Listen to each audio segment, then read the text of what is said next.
Terve. Mä haluaisin muutama asia kertoa ihan omasta elämästä ja mitä mun elämän ympärillä on tapahtunut.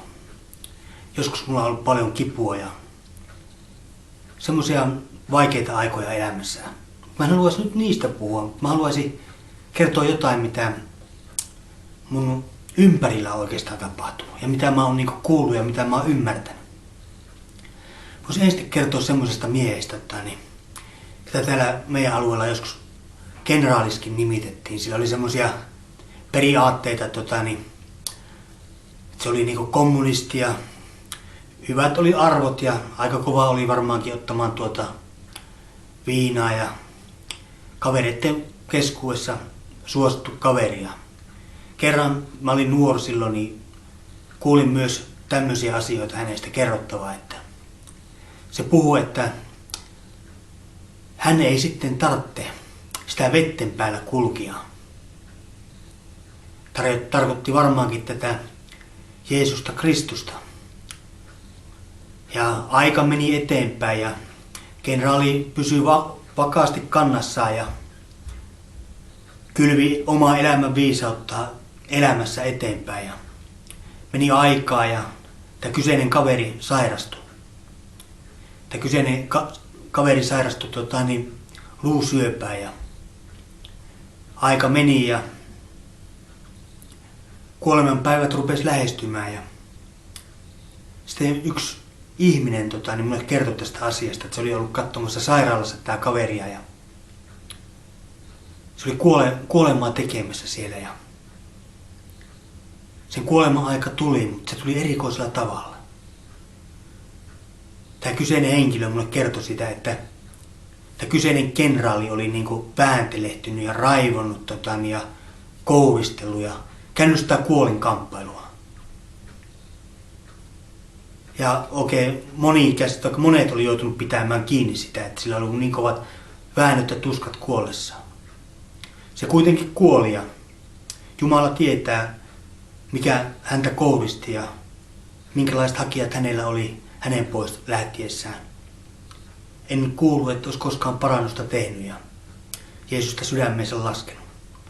Sitten mä kerron yhdestä toisesta tarinasta, mikä kertoi mulle mun koulukaveri koulussa. Se kertoi, olisikohan se ollut hänen oma sukulaisensa, taikka sillä nyt ei ole niin väliä, mutta se oli semmoinen harras vanha mies, joka rukoili ja toimi eri lailla ihmisten hyväksi pitkä elämänsä ajan ja hänkin sairastui ja oli sairaalassa kuolivuoteella ja oli ollut siellä sängyssä jo pitemmän aikaa tiedottomana ja sillä oli poikia ja sukulaisia sitten, ketkä ei vielä ollut uskossa ja tämä kyseinen mies oli varmastikin rukoillut niiden puolesta vuosikausia, koska hänen tehtävänsä oli, minkä hän oli Jumalta saanut, niin oli toimia esirukoilijana.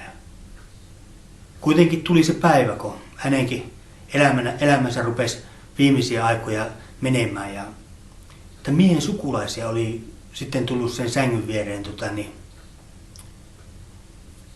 jäähyväisiä jättämään ja viimeisiä kertoja näkemään ihmistä elossa. Ja siinä tapahtui jotain merkittävää kuitenkin siinä tämän miehen kuollessa.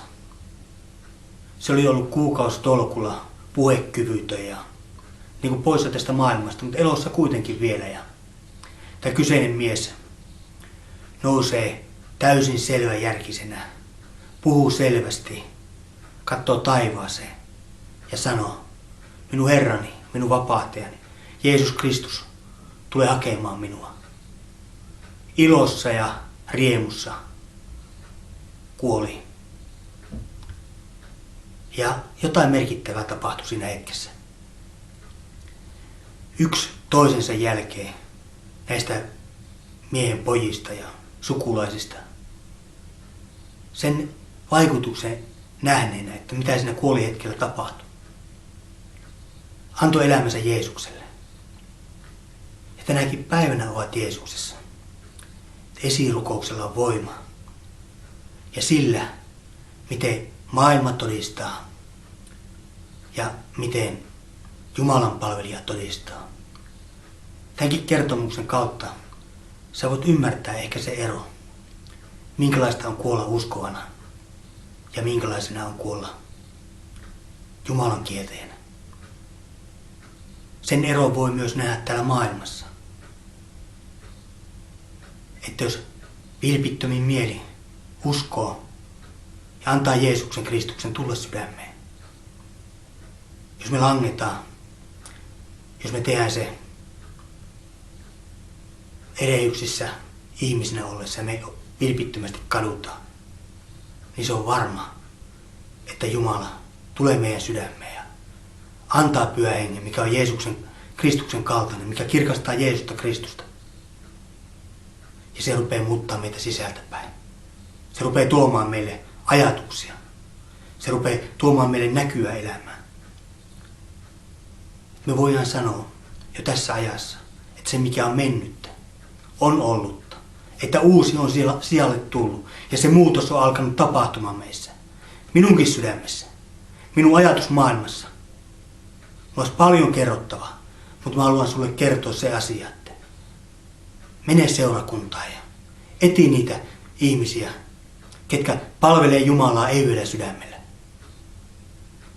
Puhu heidän kanssa. Jos se tuntuu ouvolta, niin se ei ole mikään ihme, että se tuntuu ouvolta. Koska me ollaan syntisiä. Ja hengelliset asiat ei ole meille luonnollisesti niitä kaikkein luonnollisimpia asioita. Mutta kun Pyhä Henki tulee ja Jumala rupeaa vetää puoleensa, niin kaikki rupeaa muuttumaan. Jos te annatte vaan muuttaa ittenne. Olkaa siunattu.